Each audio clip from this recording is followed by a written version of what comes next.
Hello Christian, my name is Spiro. I'm part of the physiotherapy technology program at Dawson, and today we'll be going through concentric and eccentric motions of the shoulder. Is that alright with you? That's perfect. That's perfect, okay.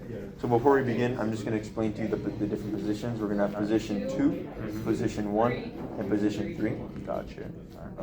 So if I can just ask you to use this arm, and you're going to go from position 1 to position 2. The movement you just did, that was a concentric movement of your flexors. And if you bring your arm from position 2 to position 3, you were doing a eccentric movement of your flexors from position 2 to 1, and then when you went from 1 to 3, you did a concentric movement of your extensors. Okay. And now I'm going to ask you to go from position 3 to position 1, like that. That is an eccentric movement of your extensors. Alright, now let's go with the theraband, or elastic band. And basically, you're just going to wrap it on your hand, put it like this. Okay.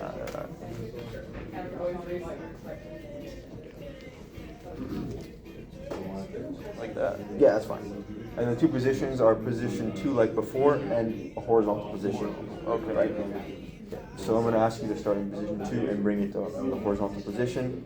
Right now, since you're working against the band, you're using your extensors, and you were doing a concentric movement of the extensors, and going from the horizontal position to position 2, that is a eccentric movement of your extensors. Hi Chris, my name is Spiro. I'm from the physiotherapy technology program at Dawson, and today I'll just be simply explaining to you and giving you closed chain and open chain exercises. Now I know those might not mean much to you at the moment, but I'm just going to explain them quickly. Open chain exercise is basically just an exercise where your distal segments are moving freely in the air, and a closed chain exercise is just your distal segments are planted in the ground or on a wall or whatever, and the weight is typically going through the axis of your body, and like your whole spine or whatever. So now I'm just going to ask you to do a seated leg extension with one leg is fine. There you go. That is an open chain exercise because you can see your distal segment, which is your foot, is moving freely in the air, and you can like wiggle it, do whatever. Two advantages to this is you can isolate the muscle really easily, the quadricep, and there's no hamstrings, no calf, nothing working with it.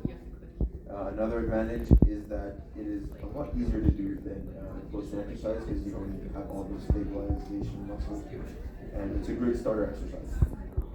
One con though is you do need like tools to do it, like a machine or bands or weights or whatever.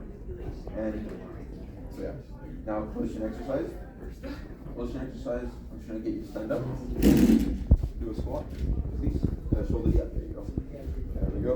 That is a closed chain exercise because your feet are planted in the ground, and if you did have weight on you, it would be on your back or your hands, and you'd be pulling down on your spine for equal access. The benefits of it is it works for stabilization muscles. It's really good for your joints, and you don't need equipment to do it. Unlike the open chain exercise, which uses equipment.